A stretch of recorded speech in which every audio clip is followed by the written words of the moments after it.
$10, my mother-in-law said, tapping the envelope so hard the silverware rattled. That is all you are worth to this family.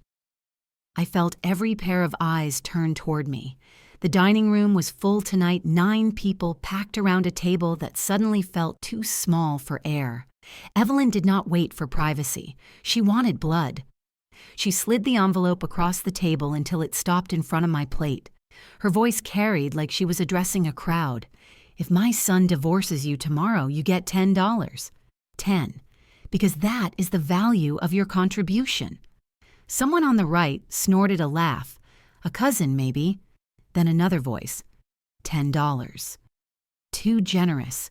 And the humiliation started layering itself. You bring no money. You bring no class. You bring no status. You bring nothing but bills. Mark could have married someone useful. The words hit harder because they were spoken in the same tone. Someone might list grocery prices. Evelyn stood at the head of the table like a judge delivering a sentence. Her red nails drummed the wood. Across from me, Mark pushed his chair back. He didn't defend me. He didn't even pretend to hesitate. He reached into my purse, took my car keys, and placed them in his pocket. You don't need these. It is our car. And Mom is right. My breath hitched. For a second, I thought I misheard him. But he looked at me without shame, without love, without anything. The room buzzed, a low hum of satisfaction. Another voice whispered loudly enough for the entire table. She probably did not even finish community college. This girl, someone added, is lucky we even let her sit here. A dull ringing filled my ears. I sat there while they dissected me like an object someone bought on clearance and regretted. Evelyn leaned closer. Her perfume stung. Tomorrow morning, the family will finalize the asset transition, and your name is not on a single line. Not one.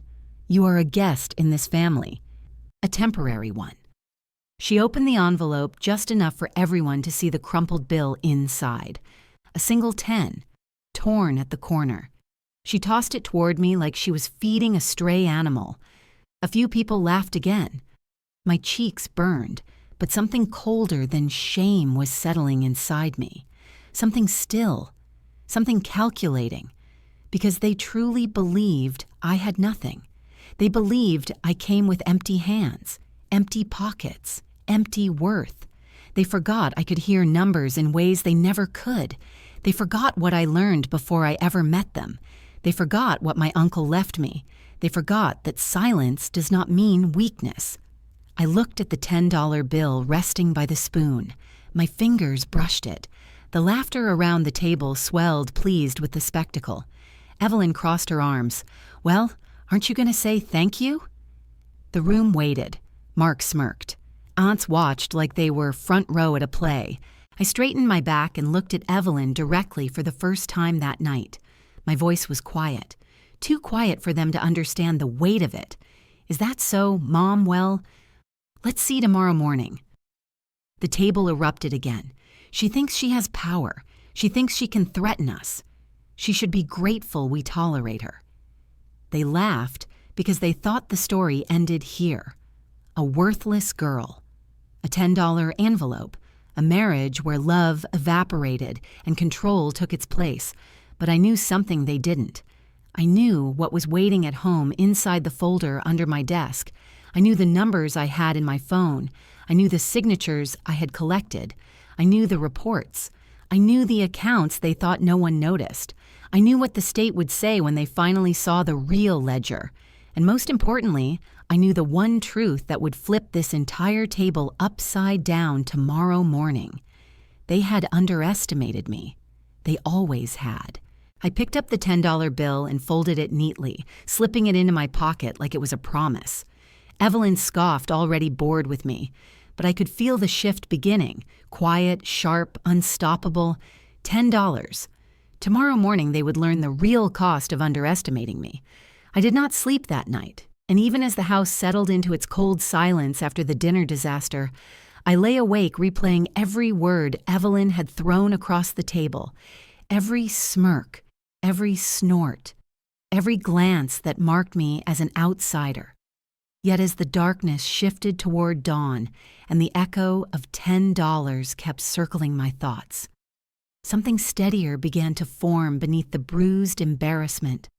Something that reminded me I was not the girl they believed I was, and that I had built a life long before I ever married into theirs, a life they had never bothered to understand because they only saw fabric and price tags and the balance in a checking account.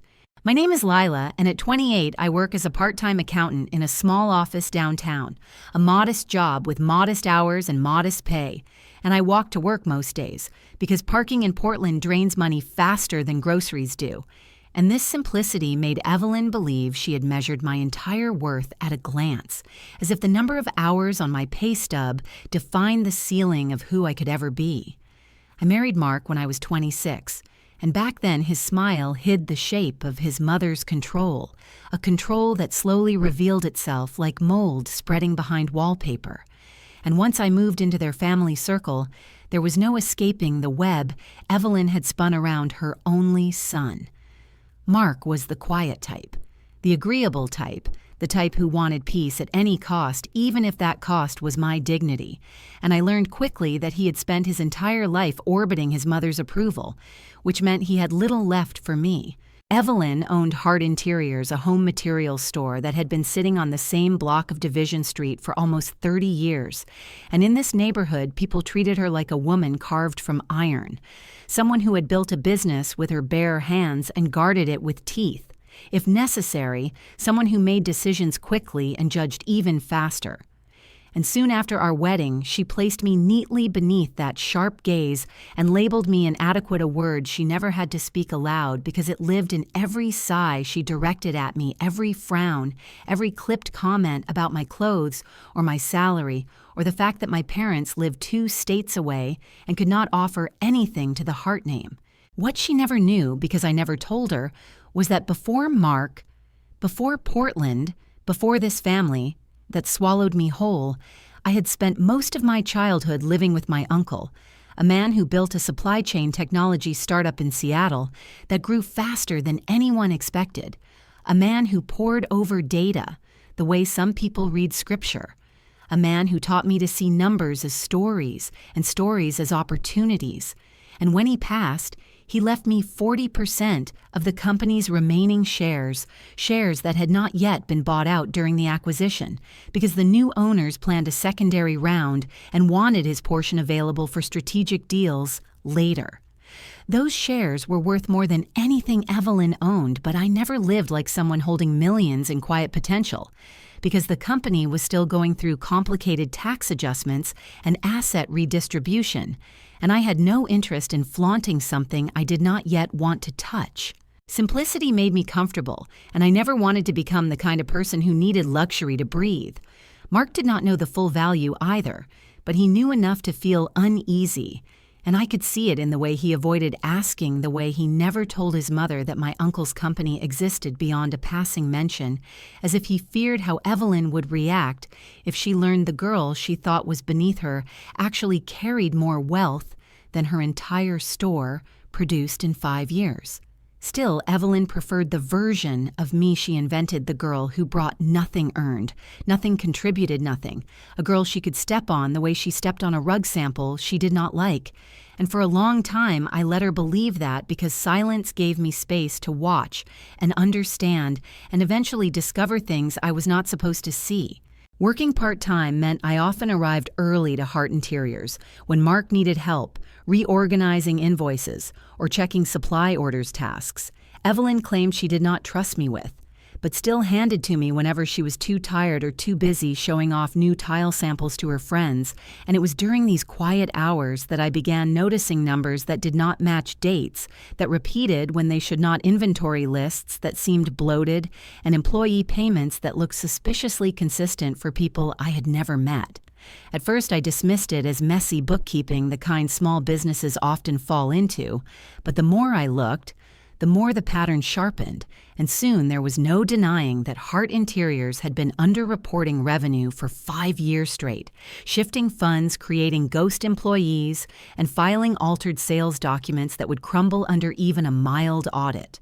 I kept my face neutral around Evelyn while she lectured me about my lack of contribution, and I kept my voice polite when Mark told me I should be more grateful for being part of their well-established family.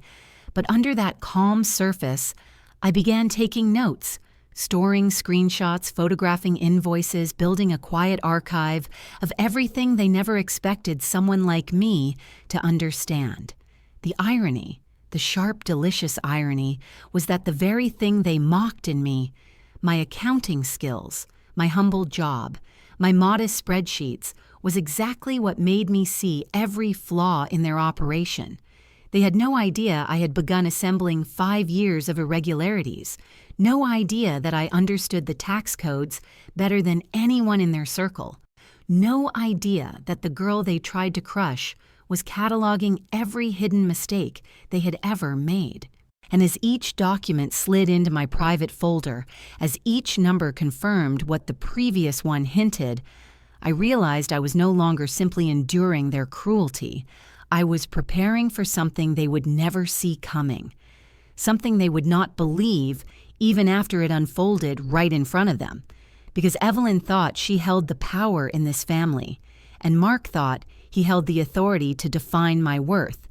But they had forgotten that quiet people often see everything, and quiet women often rise in ways that rewrite the entire story.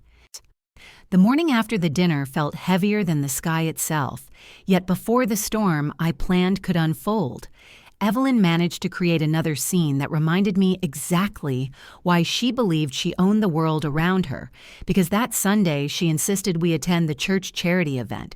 She helped organize every year an event full of women she admired and envied, in equal measure, women who all carried the same polished confidence and curated wardrobes, women she desperately wanted to impress, and she made certain I understood my place the moment we stepped out of the car.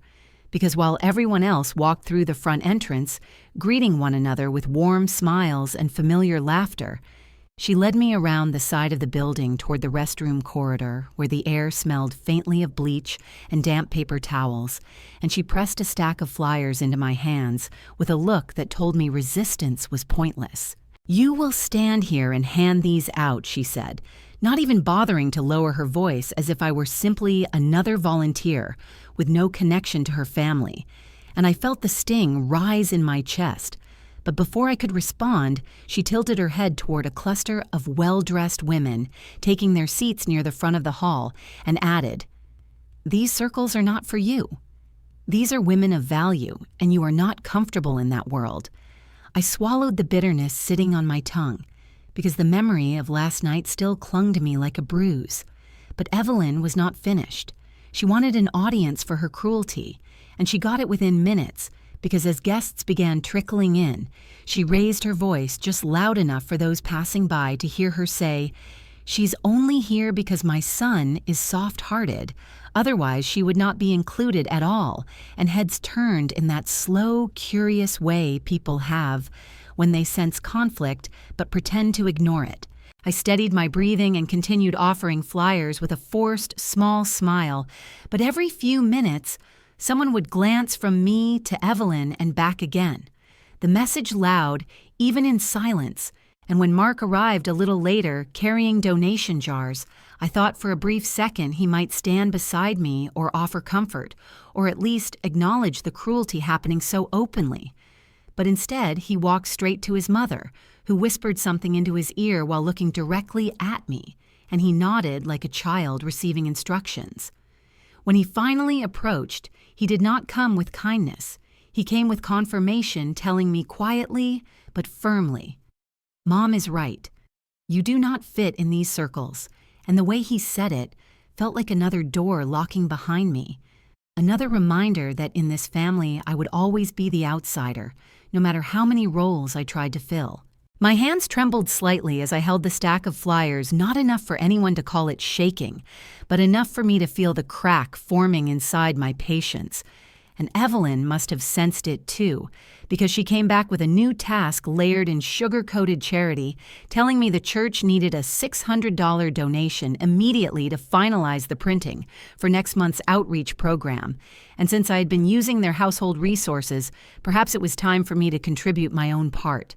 She said it with a friendly smile for the people walking by, but her eyes stayed cold and expectant. And I felt the humiliation twist deeper, because she knew $600 was not a small amount for me. She knew it would cut into my bills, my groceries, my savings. And still, she pushed, because this was not about charity. This was about power, about making me bend publicly. I pulled out my wallet slowly, forcing my fingers not to tremble, and handed her the cash I had planned to use for the week, watching as she slipped it into the donation envelope with a triumphant nod. And for 1 second, I allowed myself to believe that at least the money would go to something real, something kind, something meaningful. But when I walked past the registration table a little later, I saw the ledger where they recorded each donor's name. And next to the $600 entry, the name written in perfect cursive was Evelyn Hart, not mine. The truth hit like a quiet slap harder, because no one saw it but me. And I stood there with the empty space inside my wallet, echoing louder than the chatter in the hall, realizing that humiliation did not always need to be shouted across a dinner table. Sometimes it lived in small, deliberate thefts of recognition in rewriting the story so that my contribution disappeared entirely. The event continued around me, full of polite applause and cheerful conversations, and I kept handing out flyers by the restroom hallway, like the obedient accessory she wanted me to be. But inside, something was shifting again, even more sharply than the night before, because every step deeper into this circle of controlled insults made the truth inside me brighter, the truth that I was no longer looking at a life I wanted to salvage, but a battlefield I intended to leave on my own terms. And while Evelyn celebrated her donation as though she had handed over her own fortune, while Mark nodded at her proudly, while the church women praised her generosity, I quietly memorized the exact placement of that ledger and the false name written beside the money I had sacrificed yet again, reminding myself that the people who steal your dignity always believe you are too quiet to notice. But I noticed everything just as I had noticed the mismatched invoices and fabricated payroll entries. And as I stood there with the cold air drifting through the hallway, I felt a slow, steady shift inside me. Something gathering weight, something preparing itself for the morning they thought would confirm my worthlessness, not realizing that the morning they expected would become the morning that changed everything for them instead of me. The charity event stayed with me longer than I wanted it to, lingering like a bruise beneath the skin. And when we returned home that evening, I felt as if the weight of humiliation had soaked into my clothes. But Evelyn did not allow even a moment for my breath to settle, because the very next morning she called me into the kitchen with the same clipped tone she used for employees. She planned to fire, and without looking up from her coffee, she said she had been reviewing our household expenses and decided that from now on I would be limited to $40 a week for personal spending, no more, not a cent over, because according to her, it was irresponsible for someone with my income to have access to anything beyond the bare minimum. I stood there gripping the back of the counter as she explained this new rule, with the calm certainty of someone announcing the weather, and she added that she had already downloaded an app on my phone that would track every purchase, every swipe, every dollar, and if anything looked excessive or unnecessary, she would know and she would question it. I felt the familiar heat of shame rise in my face again, but I held it down because I had learned that Evelyn enjoyed visible reactions. They fed her sense of superiority, and I refused to give her that satisfaction. When Mark walked in a moment later, still half sleepy, I thought he might question her, or at least laugh at the absurdity of a grown woman being placed on an allowance that would barely cover gas, but instead he wrapped an arm around his mother and said that it made perfect sense, especially considering I earned so little and should learn better habits. He told me that if I wanted respect, I needed to bring money into this family because right now I contributed too little to be taken seriously. And the way he said it, like a teacher scolding a child, stunned me more than the words themselves. I wanted to ask him if he remembered the $600 I had handed over the day before the one his mother claimed as her own, the one recorded under her name in the ledger. But I held back because I could already see how the conversation would end with Evelyn spinning the story into another failure of mine. That week became a slow suffocation because $40 melted fast, disappearing with a bus pass refill or a grocery run for items Evelyn forgot to buy, and each time I had to ask permission for something small, like a tube of toothpaste or a replacement pair of stockings, Evelyn would tilt her head and ask if it was truly necessary or if I was simply being careless again. She watched me with narrowed eyes as if waiting for proof that I was incapable of managing even the smallest amount. And Mark often backed her up, repeating the same line that had already carved itself into my memory, that I simply earned too little to expect freedom, that respect in a household came from financial value, not emotional loyalty. The pattern grew deeper, more invasive, because soon Evelyn wanted weekly reports, screenshots of the app's logs, presented at the dining table like school homework, and if I spent even $1 more than she approved, she would reprimand me with long speeches about responsibility and gratitude. I kept quiet, not because I agreed, but because the anger inside me had begun shifting, no longer wild or painful, but sharp and cold.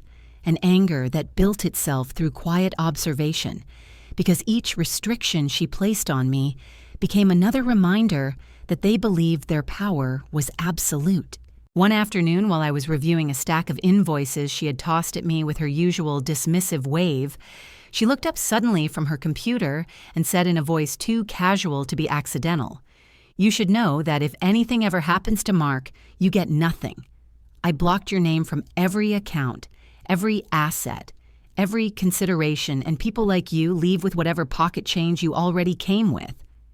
She continued typing as if she had just recited a grocery list, not a declaration meant to break me, and I stood there, the papers in my hands fluttering slightly as the heating vent breathed warm air across the desk, and I felt a strange stillness settle inside my chest. Not fear, not shame, something closer to clarity. I realized she wanted me to crumble. She wanted the words to shrink me until I no longer took up space in this home, but instead those words settled into the growing foundation of something else, something she could not imagine, because every threat she made only pushed me further from the version of myself they believed they controlled. I nodded slowly, not trusting my voice, and she misread my silence as defeat, satisfied with the assumption that her power over me was complete. Mark walked in moments later, asking what we were talking about, and Evelyn brushed it aside with a soft laugh, telling him it was nothing, just a reminder of how important it is to keep the household future protected, and he nodded in agreement without looking at me, reaffirming the same truth I had been learning piece by piece, that in this family, my worth existed only in how small they could make me. But what neither of them understood was that every restriction, every insult, every attempt to erase me from their lives only strengthened the quiet resolve building inside me, a resolve that came not from pride, but from knowledge, a knowledge they dismissed because they believed silence meant ignorance. I returned to my desk later that day, smoothing the invoices into neat stacks, and as I examined each line of mismatched figures, each suspiciously repeated pattern, each red flag that would set off alarms in any audit, I felt that resolve deepen until it pressed against my ribs like a second heartbeat. I said nothing, just as I always did, allowing them to believe that the quiet woman in their home was too weak to fight, too naive to understand, too dependent to leave. But the truth was, forming steady and sharp, preparing itself for the morning they thought they controlled, the morning they believed would confirm my insignificance, not realizing that it would instead reveal theirs.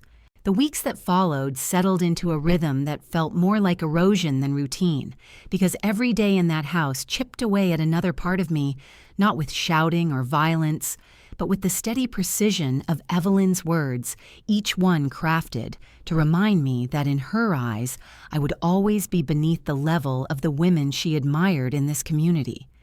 It started subtly, lightly tossed comments that seemed harmless until the pattern became impossible to ignore comments she delivered while arranging fabric samples or reviewing invoices calling me trailer girl, even though I had never lived in a trailer. But in her mouth, the label fit the version of me. She wanted to create a girl from nowhere who should be grateful to breathe the same air as her.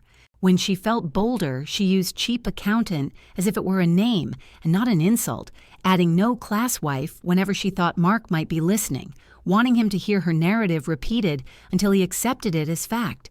And he often responded with a soft sigh or a small nod, never resisting, never defending, always allowing her version of me to stand unchallenged. I learned to recognize the shift in the room whenever she was preparing to perform her cruelty for an audience. And nowhere was it more obvious than at the family gathering she hosted near the end of October, an event that brought together relatives I had met only once or twice, but who greeted Evelyn with warm affection and greeted me with the gentle suspicion reserved for newcomers who had not yet proven their worth.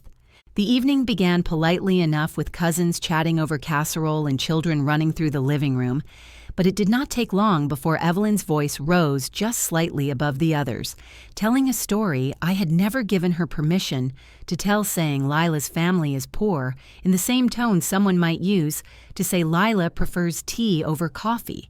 Casual and confident, and heads turned toward me with a mix of pity and curiosity. She continued weaving her narrative in front of the fireplace, saying I married for money and that she understood why someone from my background might want the security her son provided, and the room responded with soft murmurs that carried no judgment toward her, only toward me, and I stood there gripping the edge of a serving tray, aware that everything she said was designed not only to humiliate me, but also to solidify her control.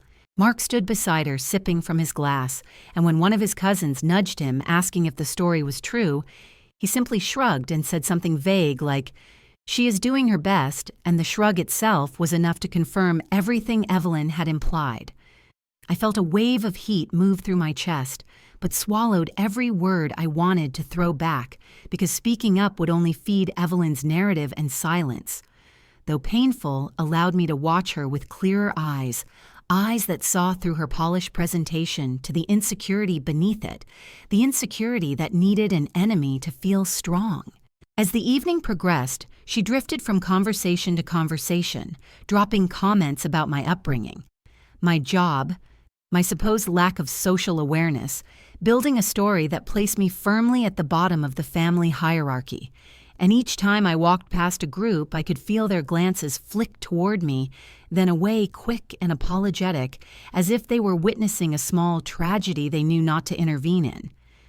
I tried to excuse myself to the kitchen, once hoping to rinse the tension from my hands, but Evelyn followed with a smile that never reached her eyes, closing the door gently behind us before placing a stack of papers on the counter and telling me it was time for a conversation about household expectations.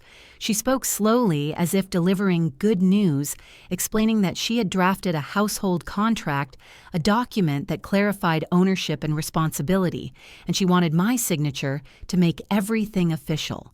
When I picked up the papers, my stomach turned, because line after line declared that every item in the home, every financial asset, every possession beyond personal clothing belonged solely to Mark and Evelyn, and that in the event of separation or death, I would have no claim to anything within these walls, not furniture, not savings, not even the car Mark had taken my keys from.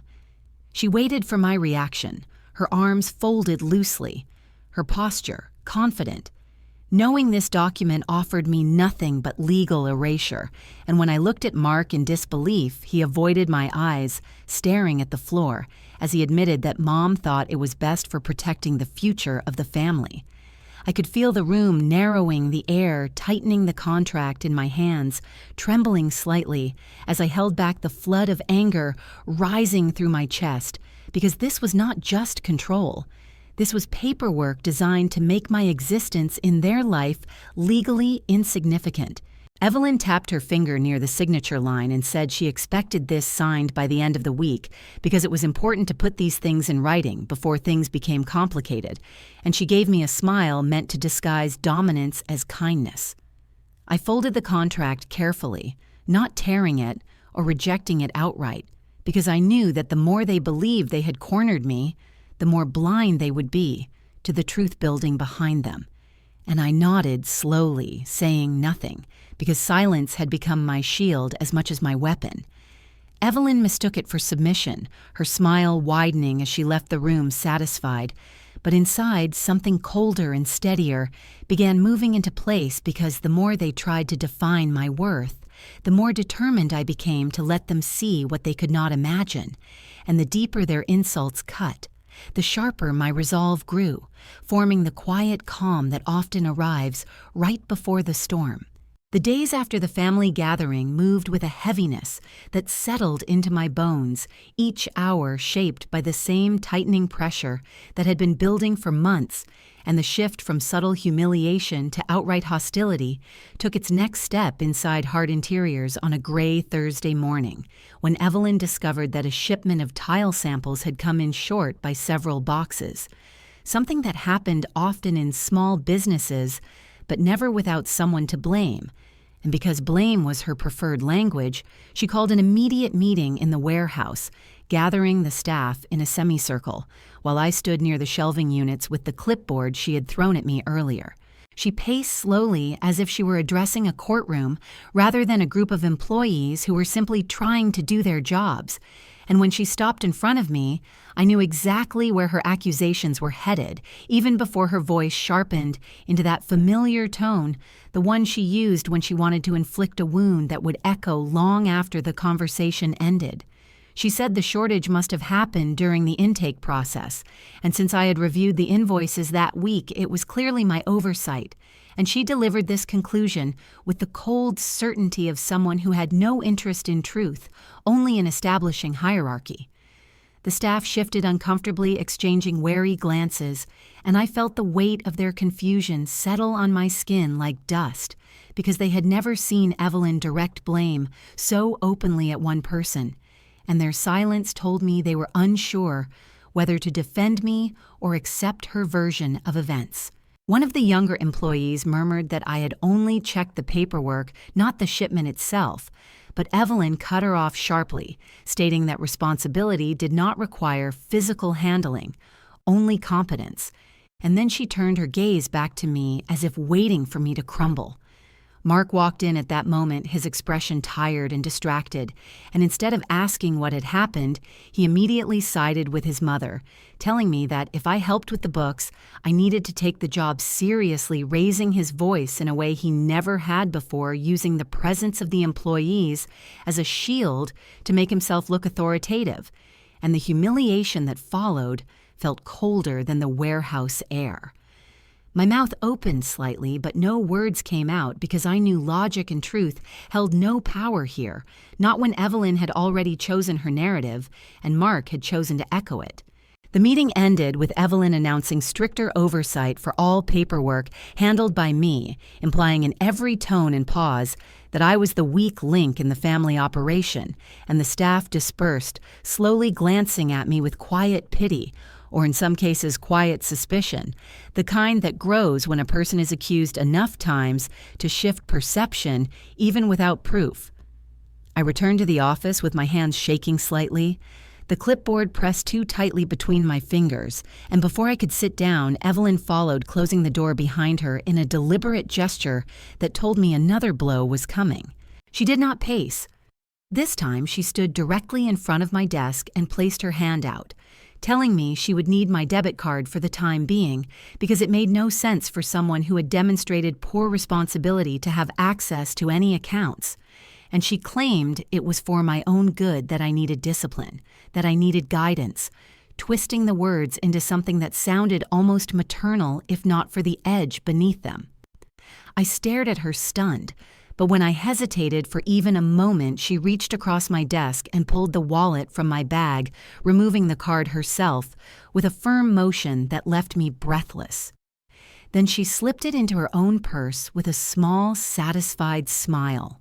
I managed to ask how I was supposed to pay for meals or bus fare or anything at all, and she waved her hand dismissively, saying I could come to her and ask for what I needed, as if I were a child being granted permission rather than an adult woman trying to navigate the life she had forced me into. When she walked out, humming as if nothing of consequence had happened, I sat frozen for a long moment, staring at the empty space in my wallet where my card had been, feeling the shift inside me turn into something darker. Not fear, but a breaking point. A recognition that I had crossed into a place where their cruelty was no longer just emotional or social, but practical, measurable, inescapable. That evening, I opened the cupboard quietly and reached for the tin of jasmine tea, where I had tucked emergency cash months earlier. Cash I had never planned to use but kept on instinct, and I counted the bills slowly, knowing they would have to stretch further than any reasonable life allowed. The next morning I walked to the bus stop because Mark still had my car keys, and as the sky drizzled a thin, cold rain, I felt the exhaustion of the past weeks finally reach the surface, a tiredness so deep it made each breath feel heavier than the last. When the bus arrived and I climbed aboard, the weight of everything hit me at once. The humiliation, the restrictions, the constant dismissal, and the tears came without warning, silent and hot, slipping down my cheeks as I stared out the window at the blurred streets passing by.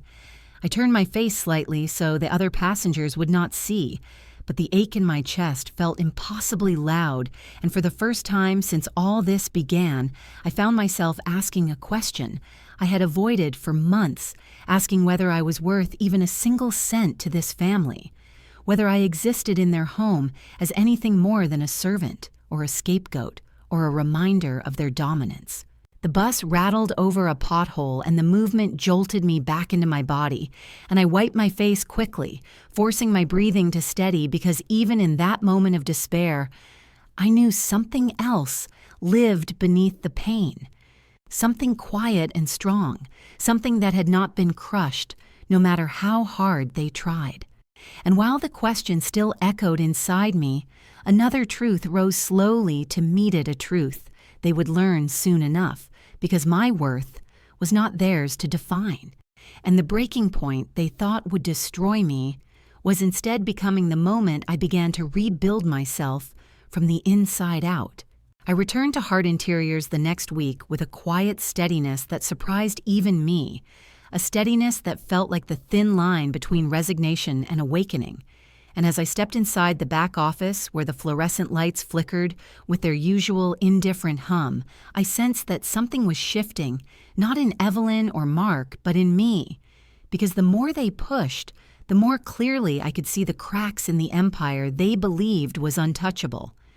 Evelyn was sorting through invoices when I walked in, and without looking up, she shoved a thick stack of folders toward me, telling me to organize the quarterly records since the accountant had complained about missing forms, her tone carrying the assumption that I would obey quickly and quietly, which I did, but only because obedience had become the perfect disguise.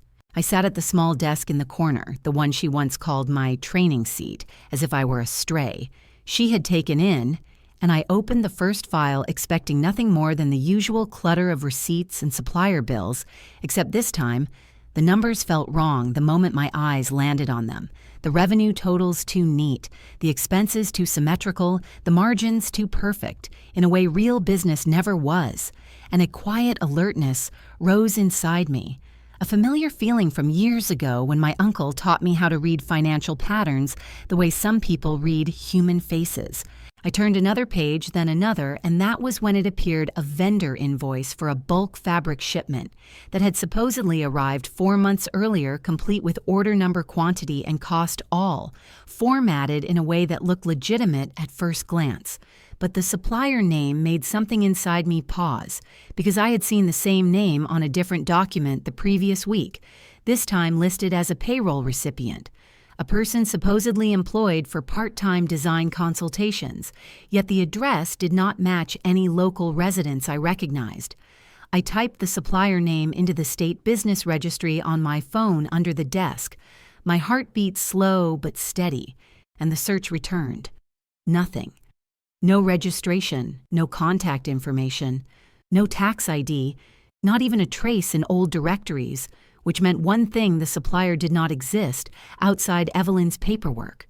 A quiet chill moved up my spine, not fear, but recognition, because the invoice was not just suspicious, it was manufactured.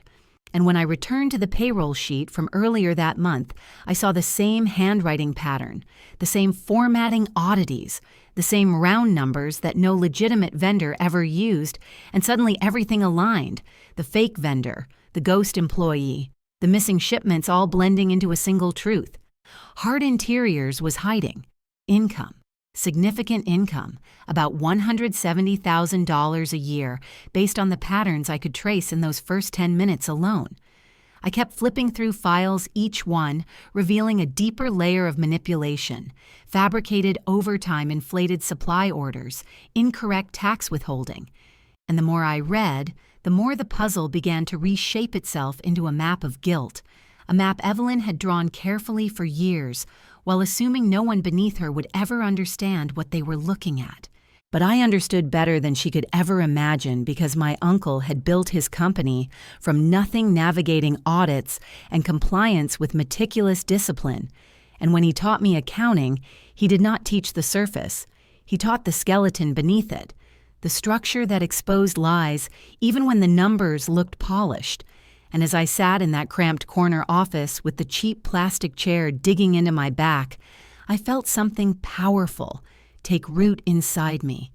A quiet certainty that I had found the leverage I did not know I had been waiting for.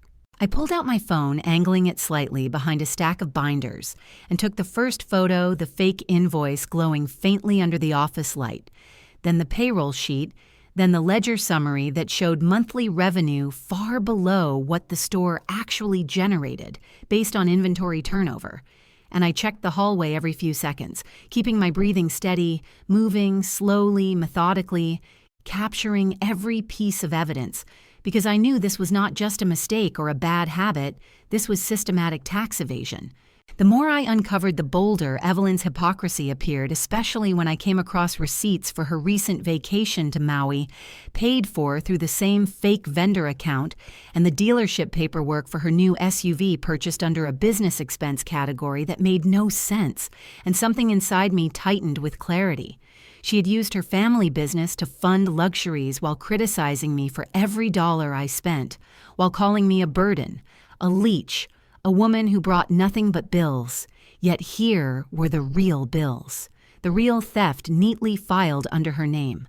I kept photographing everything until my phone storage warning blinked, then moved older images to encrypted backup.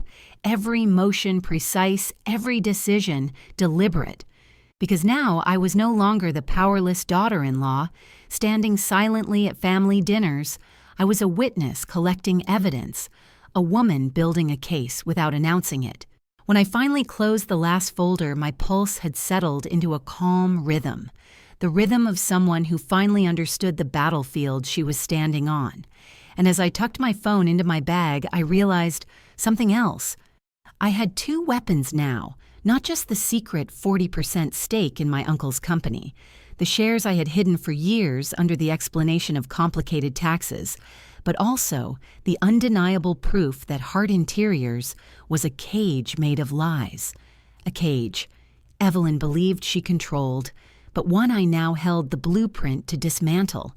I sat still for a moment, letting the truth settle into my bones, and for the first time since marrying into this family, I felt the early spark of control, quiet and steady, like the first flicker of a match that would burn cleanly, precisely, and without hesitation when the moment came for me to strike. The dinner that night felt like stepping into the final act of a play everyone else had rehearsed, except for me. the dining room glowing with warm light and polished silverware, while the air carried an electric tension that made the back of my neck tighten. And as I took my seat at the long table, I already sensed that Evelyn had prepared something theatrical, something designed not just to hurt, but to humiliate with an audience. The family gathered with practiced smiles, their voices loud and cheerful in the way people sound when they are pretending to celebrate, but secretly waiting for drama to begin. And Evelyn sat at the head of the table, wearing an expression too sweet to be sincere, her eyes flicking toward me with a spark that told me she had been waiting for this moment. The meal had barely started when she reached into her purse with a flourish, pulling out a crisp envelope that she tapped twice against her wine glass to silence the room, and the sudden hush that followed made my pulse slow in anticipation. Not fear, but certainty, because I knew exactly what was coming, and I knew she believed I would crumble.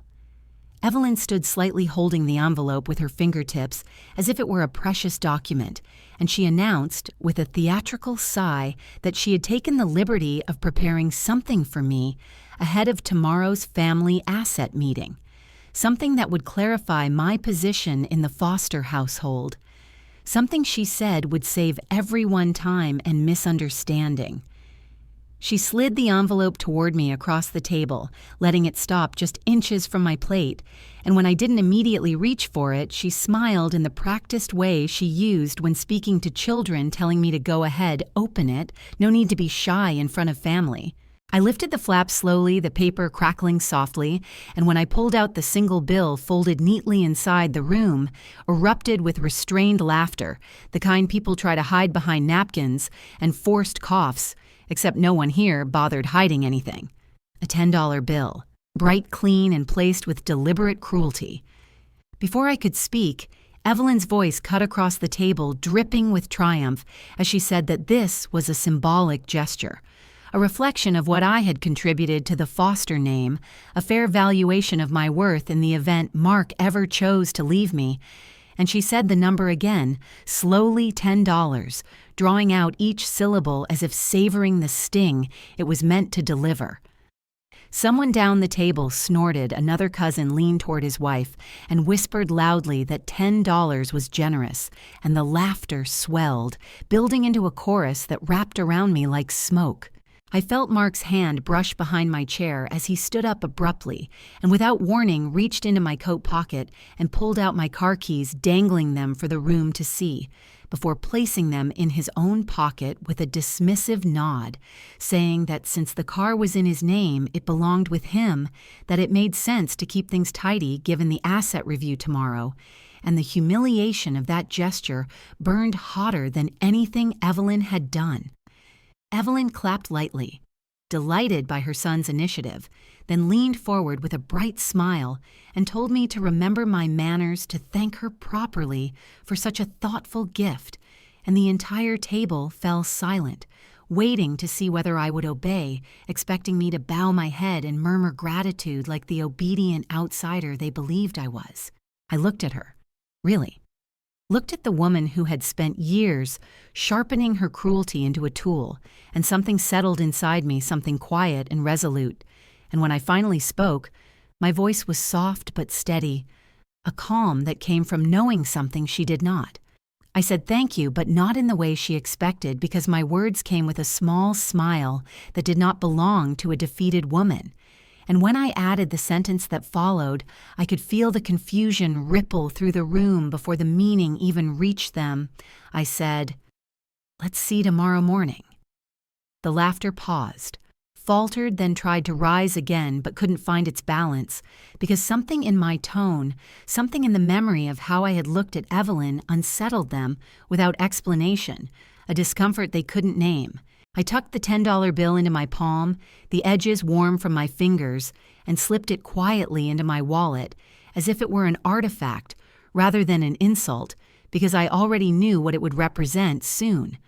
Not humiliation, but ignition. The moment everything began to turn. After dinner, as the others lingered in the living room with dessert and small talk, I excused myself politely, walking out into the cold night with a calmness that felt like a second skin. The silence of the driveway wrapping around me as I headed toward the car I no longer had keys for, and instead continued down the street toward the bus stop. When I reached home, the apartment felt smaller than usual, but sharper, too, as if every shadow held purpose, and I sat at the tiny kitchen table, pulled out my laptop, and began the final step of the plan I had been building quietly for weeks. I opened my folders of photos, each image crisp and damning, each document a thread in the tapestry of fraud Evelyn believed would stay hidden forever, and I compiled them carefully into organized digital files, labeling them clearly with dates and explanations. Then I sent them out one by one, to the IRS with a formal complaint, to the Oregon Department of Revenue with a flagged report, to an auditor friend who owed me a favor, to the attorney I had quietly consulted 3 weeks earlier, each submission delivered with the same calm that had carried me through dinner, the same calm that came from knowing I was finally stepping out of the cage they had built for me. When the last file was sent and the screen faded back to idle light, I took out the $10 bill, smoothing it gently between my fingers before placing it into my wallet again, not as currency, but as a reminder, a symbol of the price they believed I was worth and the cost they would soon learn to measure. Tomorrow morning, everything would begin. The morning rose pale and cold, the kind of Oregon morning where the air feels tight against your lungs. And as I stepped out of my apartment with my coat pulled close, I felt an unusual stillness settle over me. Not nerves, not fear, but the quiet recognition that the world was already shifting beneath the feet of everyone who had laughed at me the night before. And by the time I reached the bus stop, I could feel the vibration of something inevitable, moving closer with every passing minute. The ride toward Hart Interiors took 20 minutes each block, rolling past in muted colors, and as the bus rounded the corner near the shop, I saw the first hint of what was waiting, the reflection of flashing lights bouncing off the windows of the boutiques across the street. And when the bus door opened, I stepped onto the sidewalk into a scene that looked like the opening of a documentary. 6 audit vehicles lined the curb in precise formation, their government decals unmistakable, and 2 patrol cars from the State Tax Enforcement Division blocked the entrance, their presence stern and official, creating a cordon that made passers-by slow down and whisper. Customers had gathered on the opposite sidewalk, some clutching shopping bags, some holding coffee cups that had gone cold in their hands, all staring as if they weren't sure whether to be shocked or entertained. And the employees, my former co-workers, stood clustered near the loading bay, eyes wide, faces pale, their whispers trembling in the morning air. I walked closer, the crowd parting instinctively, though no one recognized me at first, and through the glass front doors, I saw Evelyn standing behind the counter, her face drained of color as 2 auditors spoke to her, flipping through thick binders that contained copies of the very documents I had sent. Mark stood beside her, his shoulders, stiff eyes darting frantically between the officials and his mother, and even from a distance I could see the moment he realized this was more than a simple audit, that this was a full-scale investigation, and his confusion sharpened into fear. One of the auditors stepped forward, a tall woman with a clipboard and a neutral expression, and she began reading aloud from a summary sheet, her voice firm and unshaken, as she listed discrepancies discovered in the business accounts, including fabricated vendor payments, falsified payroll entries, underreported earnings, and misclassified expenses, each accusation landing like a hammer strike in the silent store, each detail building into a narrative of years of evasion. Evelyn swayed slightly as the list continued, her breathing shallow, her hand clutching the edge of the counter for balance. And when the auditor mentioned the approximate revenue hidden annually, the crowd gasped, softly. Employees looking at one another in dawning realization, understanding suddenly why their raises had been denied, why supplies were constantly rationed, why Evelyn always insisted the store was struggling despite her lavish vacations and new car. Mark finally spoke, his voice cracking as he told the auditors there must be a mistake, insisting the books were clean, that any irregularities were misunderstandings. But the auditor lifted her hand calmly and said they had received complete internal ledger access from an anonymous whistleblower whose evidence had triggered a thorough preliminary review before the raid. And she said the phrase, anonymous whistleblower, with a deliberate weight that made Evelyn's head snap up her eyes, scanning the crowd outside the store until they landed on me, standing near the doorway. Her face contorted shock, breaking through the mask of control she had worn for years, and her lips parted soundlessly as the truth assembled itself in her mind, a truth she had never once considered possible, that the girl she called worthless, the girl she mocked and belittled and shoved into the shadows, had been the one documenting her crimes all along. I met her gaze without flinching, and in that silent exchange, she understood everything, understood the meaning of my smile the night before, understood the warning buried inside my words, understood that the storm descending on her life had not come from bad luck or coincidence, but from consequences she had authored herself. She stumbled toward the front door, her composure unraveling as she pushed through the growing crowd and approached me with trembling hands, tears spilling faster than her words could form. And when she finally found her voice, it emerged ragged and raw, filled with disbelief and desperation, as she whispered that I had destroyed her, that I had ruined everything. I let her words hang in the cold morning air for a moment, allowing the weight of them to settle between us. Then I answered with a calmness she could not comprehend, telling her quietly that I had destroyed nothing, that she and her son had built this collapse with their own greed and cruelty, that I had merely decided I would no longer serve as the collateral damage for their schemes. Behind her, another auditor approached Mark, instructing him to step aside so they could proceed with interviews, and he looked over Evelyn's shoulder at me, confusion shifting into betrayal as he realized I had been the one to expose them, that the wife he believed too meek to resist had been stronger and smarter than either of them had ever allowed themselves to consider. The employees, once silent, now whispered openly, piecing together years of inconsistencies, understanding that the family they had trusted had been stealing not just from the government, but from them as well, and the ripple of their anger spread quickly as the truth solidified in front of them. A woman who had worked there for 8 years shook her head in disgust, saying she had known something was wrong when her hours were cut, despite the store being busier than ever, and another employee muttered that she should have left long ago, that she had been loyal to people who had never respected any of them. I listened without stepping forward, without raising my voice, because the scene no longer belonged to me.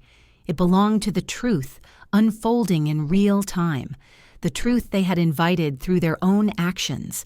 And as Evelyn collapsed into a chair brought out by one of the officers, I could see the dawning realization settle into her bones, the realization that she had underestimated me, that she had mistaken my silence for weakness, that she had assumed cruelty would always yield obedience, and now stood face to face with the cost of that arrogance. When she looked up again with tear-streaked cheeks and whispered that I had destroyed everything, I repeated the words quietly, evenly, letting each syllable land with clarity, telling her, "No, you destroyed yourselves," and the morning around us absorbed the truth of it. The fallout began faster than anyone expected, spreading through the Foster family like a sudden winter storm, cold and merciless. And by the afternoon of the audit, the consequences had already rooted themselves so deeply that even those who had once believed they were untouchable finally understood that everything they had built was collapsing from the inside. The official notice arrived before sunset, a thick envelope delivered directly to Evelyn by one of the auditors. And though I was not there when she opened it, I heard later from employees that the moment she read the first line, her knees buckled because the amount owed in back taxes, penalties, and interest exceeded $280,000, a sum large enough to choke the breath out of any small business. but especially a business that had been built on illusions and inflated pride. The penalties triggered an automatic freeze on all business and personal accounts tied to Heart Interiors, and by the next morning, Evelyn's credit cards were declined at a pharmacy, then again at a gas station. And by noon, her bank app showed nothing but red flags and locked balances, all of which made her panic spread visibly, her once confident demeanor crumbling into something frantic and wild as she begged the auditors for leniency they could not legally give. The store was ordered to close for 45 days, pending full investigation, and a large sign was taped to the front window explaining the temporary shutdown for regulatory review. A sign that drew crowds of neighbors who stood pointing, whispering, shaking their heads, as if they were watching the fall of a public figure instead of a woman who had simply run her business like a kingdom where rules applied to everyone except her. Employees stood outside too stunned into silence, calculating the weeks of lost wages that awaited them. And though some of them still felt conflicted, many had begun to see clearly that Evelyn's actions had never protected them, had never been for their benefit, and the bitterness rising in their voices told me they were done making excuses for her. That evening, as the news spread through the small community, I received a text from a former coworker telling me something I had not expected, that 2 employees had already contacted a labor attorney about the fraudulent payroll practices. And by the following morning, it became official, a multi-person claim alleging wage theft, falsified payroll reporting, and benefits manipulation, a lawsuit that would not just cost money, but reputation, the very thing Evelyn had always valued above everything else except control. Word traveled fast, and friends who had once attended her charity luncheons and admired her curated image of sophistication began to distance themselves with remarkable speed, removing her from group chats, canceling dinner plans, ignoring her calls. And by the end of the week, the woman who had once strutted through church gatherings like a crowned matriarch now walked alone through the aisles of the grocery store. Her head lowered, her shoulders hunched, every step heavy with the knowledge that her social circle had dissolved in a matter of days. For Mark, the unraveling came with a different kind of violence, not physical but emotional, as the world he had relied on, the world controlled and funded by his mother's manipulations, suddenly toppled, leaving him exposed and confused and furious, and like a child who has lost his footing, he searched for someone to blame, someone to absorb the shock of his reality, and he chose the person he believed easiest to target: me.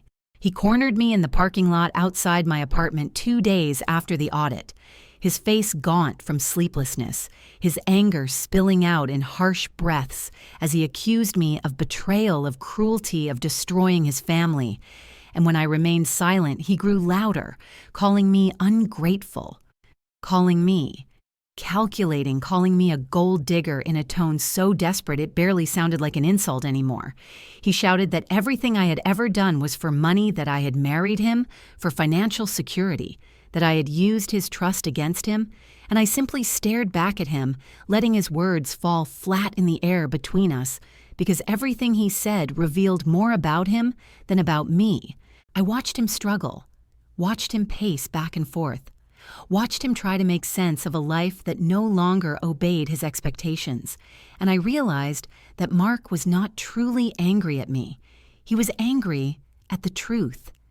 Angry that the world outside his mother's influence had finally caught up with him, angry that he had never learned how to stand on his own, because Evelyn had never allowed him to grow into anything but a reflection of her desires.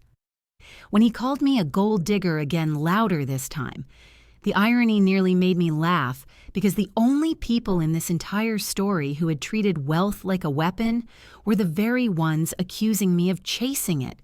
And I almost wished he understood the weight of that contradiction, but I knew he never would. The fallout continued through the week as medical stress pulled his father into the hospital with chest pains. A man who had always been quiet in the background, suddenly thrust into the center of consequences he had never chosen, but had also never dared to challenge, and the guilt on his face when I visited briefly was a kind of sorrow I could not ignore, though I knew I could not save him from the choices of his wife and son. The foster household grew darker each day, the curtains drawn, the phones buzzing with calls from creditors, attorneys, furious employees, and former friends, and through it all, Evelyn tried to maintain the remnants of her dignity, telling anyone who would listen that she had been framed, that she had been betrayed, that someone else was responsible for the crimes she committed willingly. But even her most loyal acquaintances began to turn away, recognizing that her downfall was not the result of a misunderstanding, but of a long pattern finally exposed. I watched all of it unfold with a steadiness that had taken months to build, not with joy, not with revenge-driven delight, but with the quiet acceptance that this was the natural consequence of years of arrogance and cruelty.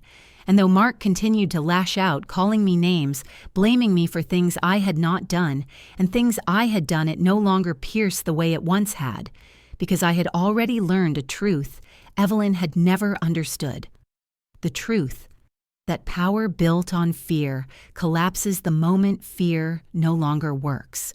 They came to my apartment on a gray Monday morning, the kind of morning where the sky feels low enough to touch and the air is sharp with the quiet after a storm, and I knew even before I opened the door that the storm outside was nothing compared to the storm Evelyn was carrying inside her chest, because I could hear her breathing through the wood, shallow and frantic, and I could hear Mark shifting behind her as if he was trying to hold himself together with nothing but the weight of his own guilt. When I turned the knob and the door swung open, the sight of Evelyn on my doorstep did not surprise me, but the way her confidence had evaporated did, because this was not the woman who once ordered me to stand behind bathrooms or sign humiliating contracts or accept $10 as the measure of my worth. This was a woman hollowed out by the collapse of her own empire. Her makeup smudged her hair, limp, her hands shaking as she gripped the frame like it was the last stable thing in her life. She did not speak at first, her mouth opening and closing as if the words were too heavy to carry, and then with a suddenness that felt almost unreal, she lowered herself onto her knees right there on the cold concrete, trembling as she whispered the words she thought would save her, begging me to fix what she had broken, begging me to tell the IRS I had made a mistake, begging me to undo the truth that had already been written into official files and verified by multiple agencies. And for a long moment, I simply stared at her, not out of cruelty, but out of disbelief that she thought her collapse could be reversed by another woman's silence. Mark stood behind her, his shoulders slumped, his eyes refusing to meet mine, and when he finally spoke, his voice cracked in a way I had never heard before. A small, quiet please that fell into the hallway like a confession, and for a second I wondered whether he was finally seeing the truth of what his family had become, or whether he was simply afraid of losing the comfortable life he had always assumed would carry him. Evelyn kept talking, her words falling over each other in desperation, insisting that the IRS was wrong, insisting that the auditors misunderstood, insisting that all of it could be fixed if I just told them I had been confused, that I had been emotional, that I had been mistaken. And I realized then that she didn't want justice or honesty or clarity. She wanted the world to continue working the way she believed it should, a world where she controlled everyone else's narrative and no one controlled hers. When she finally lifted her head, her eyes red and swollen, she tried to sweeten the plea with money, offering $20,000 in a trembling voice, as if the number itself was an act of generosity, as if I would be touched or impressed or intimidated by a sum that she believed defined value, and I felt something inside me shift, not anger or triumph, but an understanding so sharp it almost felt like pain, the understanding that this woman had genuinely never believed I possessed anything beyond what she saw. I leaned against the door frame, letting the silence stretch long enough that she began to fidget, and then I let out a small laugh, the kind of laugh that comes not from amusement, but from the absurdity of someone offering a bucket of water to the person who already owns the ocean.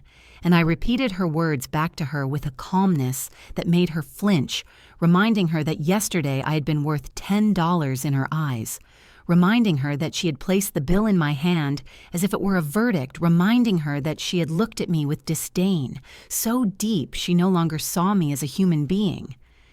The hallway felt still in a way that only truth can create, and Evelyn's breath caught, as if the air had suddenly become too thick to inhale, and Mark finally lifted his gaze long enough to see the expression on my face, the expression of a woman who had endured every humiliation and survived it, a woman who no longer held fear in her voice or doubt in her posture.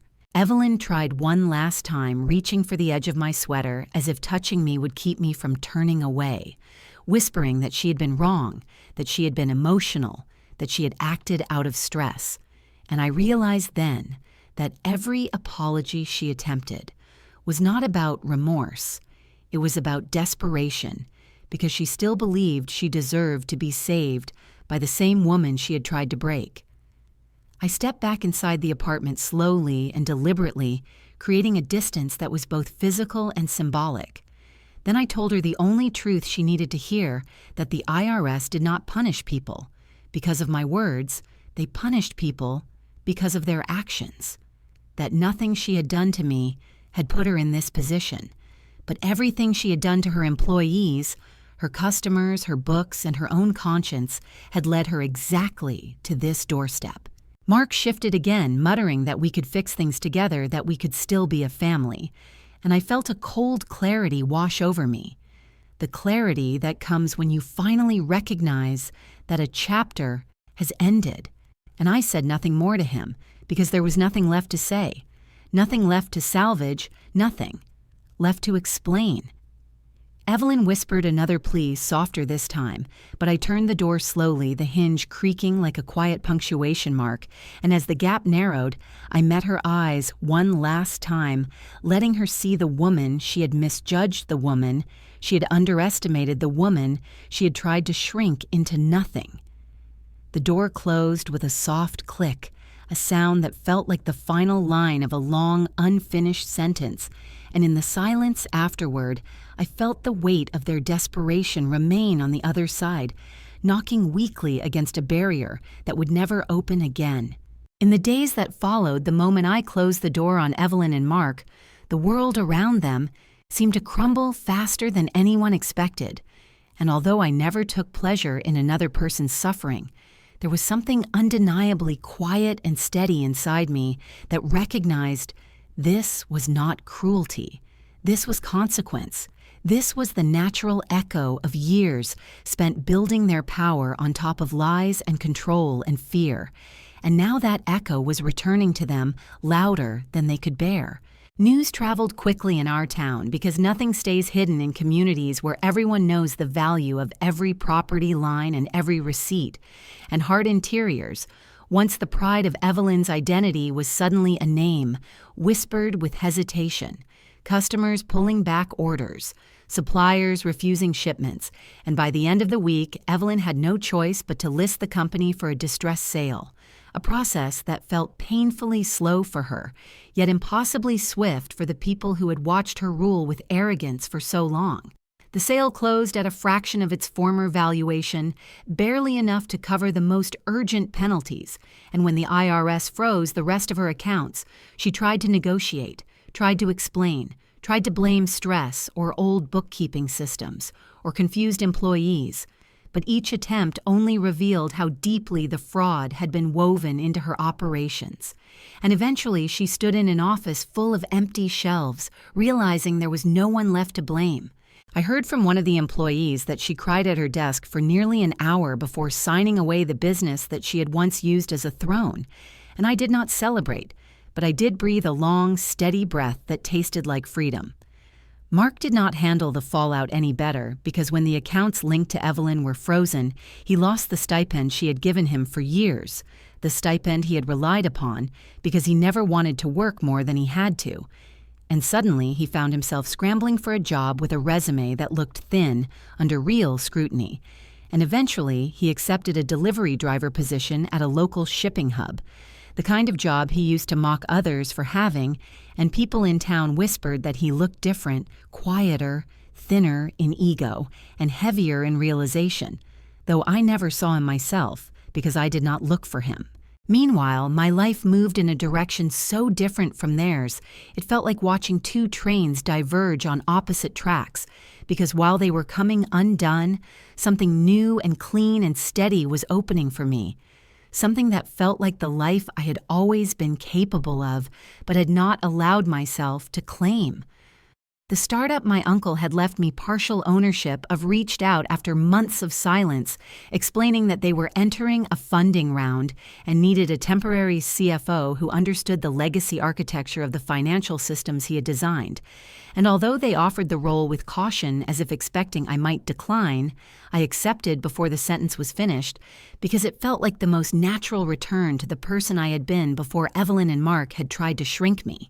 My first day in Seattle felt surreal. The office bright with glass walls and polished concrete, the kind of space where innovation almost hums in the air. And as I walked through the building with the COO giving me a tour, I realized that this, not the cramped rooms of Evelyn's judgment, was where I belonged.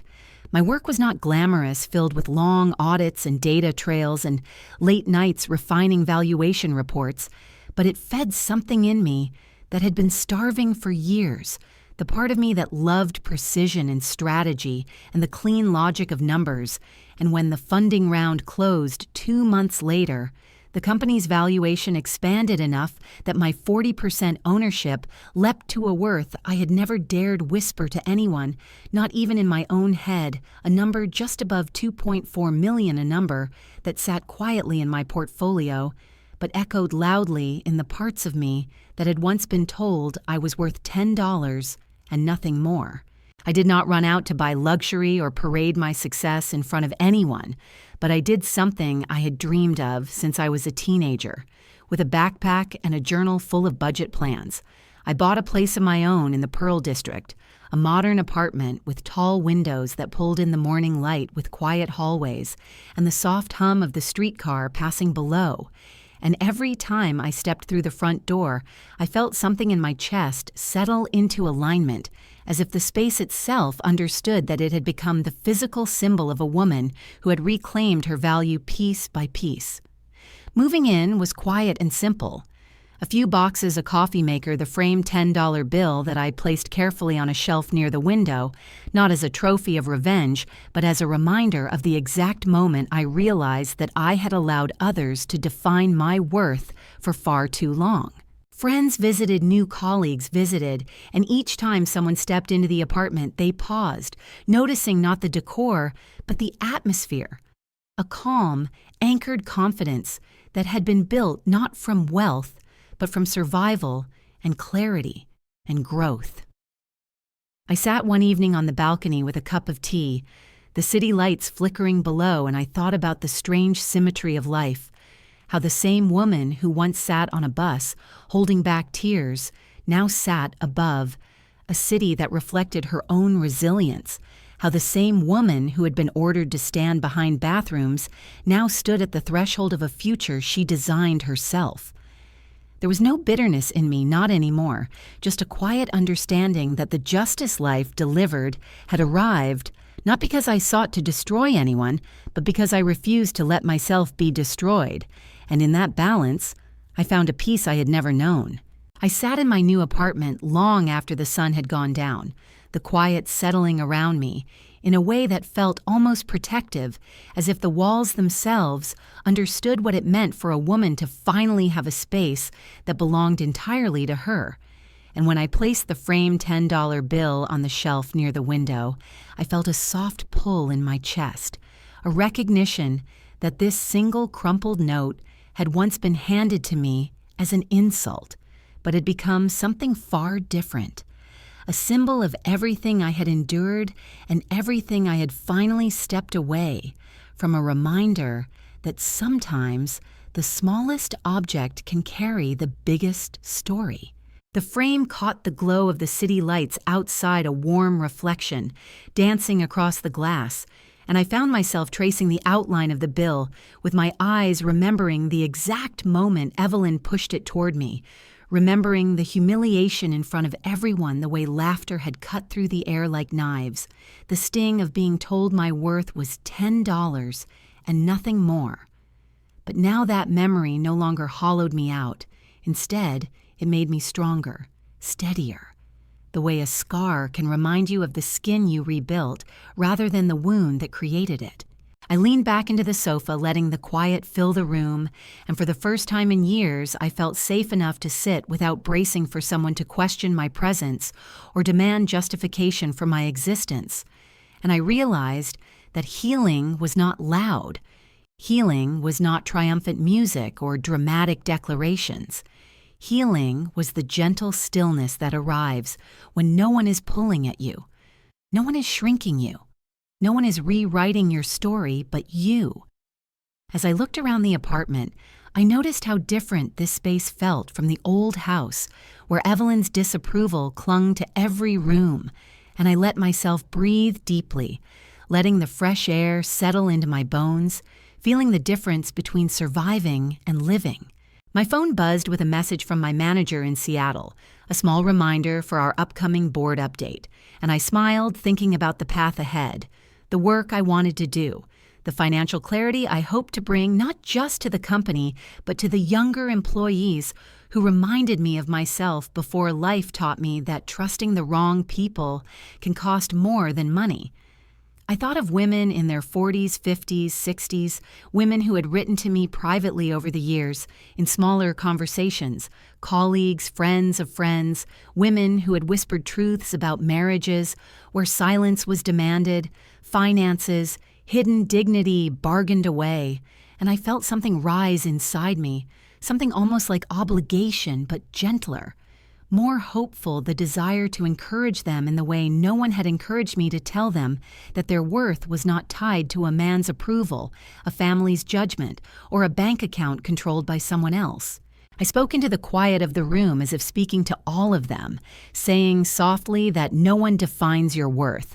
Not a husband, not a mother-in-law, not a community that misunderstands you, and that financial knowledge saves lives, that understanding your documents, your accounts, your rights can be the difference between staying trapped and finding a door out.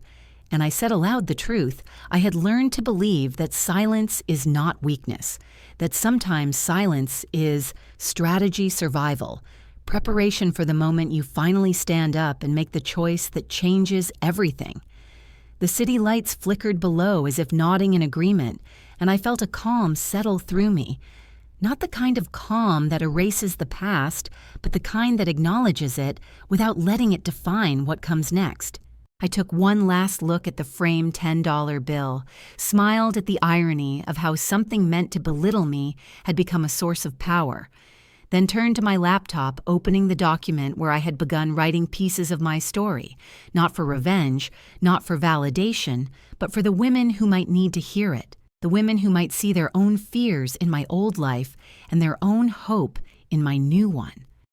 If someone had told me years ago that I would one day sit in a high-rise apartment, sipping tea, reflecting not on loss, but on rebirth, I would have laughed, because back then I believed endurance was the same thing as loyalty, that staying was strength, that accommodating others was kindness. But now I knew better. Now I knew that saving yourself is not selfish, that walking away is sometimes the most courageous act of all. I closed the laptop gently, letting my hand rest on the cover for a moment, then spoke into the room again, imagining women from all over the country sitting in their living rooms or kitchens or bedrooms, listening the way people listen when they are tired of being unseen, and I offered them the same soft invitation I had once needed myself. If someone ever told you your worth, if someone ever made you feel small, if someone ever tried to convince you that your life belonged to them, share your story below. You never know who needs to hear it. You never know who will draw strength from your voice, and maybe your courage will be the sign another woman has been waiting for. I reached for the light switch, letting the apartment fall into a warm dimness, the framed $10 bill glowing faintly in the corner. and as I walked toward the bedroom with slow, steady steps, I felt certain of one thing, that my life was finally my own, and that no one, not Evelyn, not Mark, not anyone, would ever again have the authority to measure my value.